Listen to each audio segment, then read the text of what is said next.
Buying a used car can be really difficult and stressful. You've got to do your homework, and there are lots of tools out there that can really help. But Action News Investigates has found some of that information that comes on a vehicle history report can be flat out wrong. Pittsburgh's Action News 4 reporter Marcy Cipriani joining us now. And Marcy, what have you been able to uncover? Well, Andrew, we have found that time and time again, those car history reports that many car buyers pay for come back clean, saying a used car hasn't been wrecked or has had no problems. Yet, that is not true. And in one case, that's quite obvious. When the car came in, it looked like it maybe had tucked underneath the back of a pickup truck. This 2011 Chevy Malibu had clearly been wrecked. The damage went the whole way back to here. You can see the intake's a little damaged as well, but they had to hit something pretty good. Josh Krentz knew that just by looking at it. It was what we would call, or the insurance company would call, a borderline car. As did Michael Sullivan, who bought the car on Craigslist and quickly realized it was worse than he expected. It was going to be a very expensive repair to put the vehicle back together between the airbags, the wiring harnesses, etc. Sullivan owns Flagship Collision in Verona and decided to check into the car's history by paying for this report. When I ran the auto check report on the car, I was stunned to see that it was reported as a low mileage, one owner vehicle that had never been in an accident. It was clear that information was not true. AutoCheck is a service similar to Carfax. For a fee, you receive a report telling you what the used car you are about to buy has been through, and many people rely on them. But for years, Action News Investigates has shown you how unreliable they can be. In 2012, Brandy Vay bought a used Yukon that she chose based on a clean Carfax report.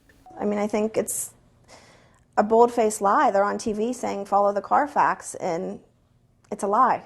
And in 2009, Joanne Helshin made a similar choice, buying a 2004 Chevy Malibu when the report she ordered showed no accidents or damage.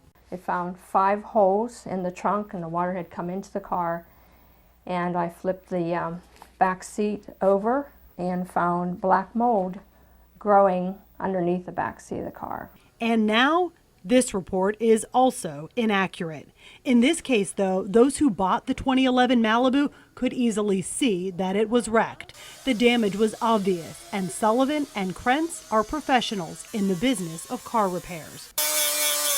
In fact, this was just what Krentz was looking for, to teach his high school students at the Forbes Road Career and Technology Center how to repair the car. So Sullivan gave the school the Malibu and the report. But they don't need the information in these reports like many car buyers do. And experts warn history reports should never be the reason you buy a car. If they were repairs that were done, that were reported through an insurance company or other means, they would have information on it, but there's a possibility that other things have been done that they don't know about. Bob Bastone, owner of Bastone Auto Service, says the history reports should never be used alone. Bastone says consumers should know what to look for themselves. A lot of shiny new parts is a general tip-off that something's been going on with the car. What about on the outside? Like, how would I know if maybe something's been repaired that they're not telling me about? Slight variations in color. You can generally tell the original paint from something that has been repainted, oftentimes.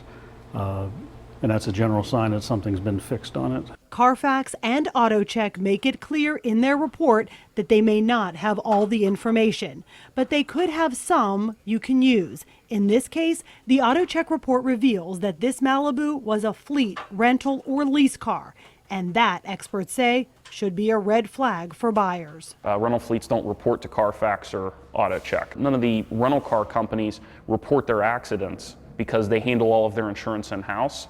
So if a car was an ex-rental car and it's sold, none of that damage will show up, and it can be fairly substantial damage.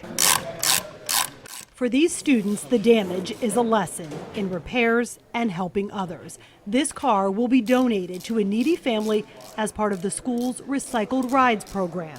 For consumers, this should serve as a lesson of a different kind. My best advice would be to take the vehicle to your favorite mechanic and have them look it over and see if they can see anything that might be wrong with the car, and give you bargaining chips with working out a price as well. Wow. I just got an update from those working on the recycled ride, and they tell me they have now discovered the car's engine has extensive damage, and now they're going to have to replace that. That too was not in this report.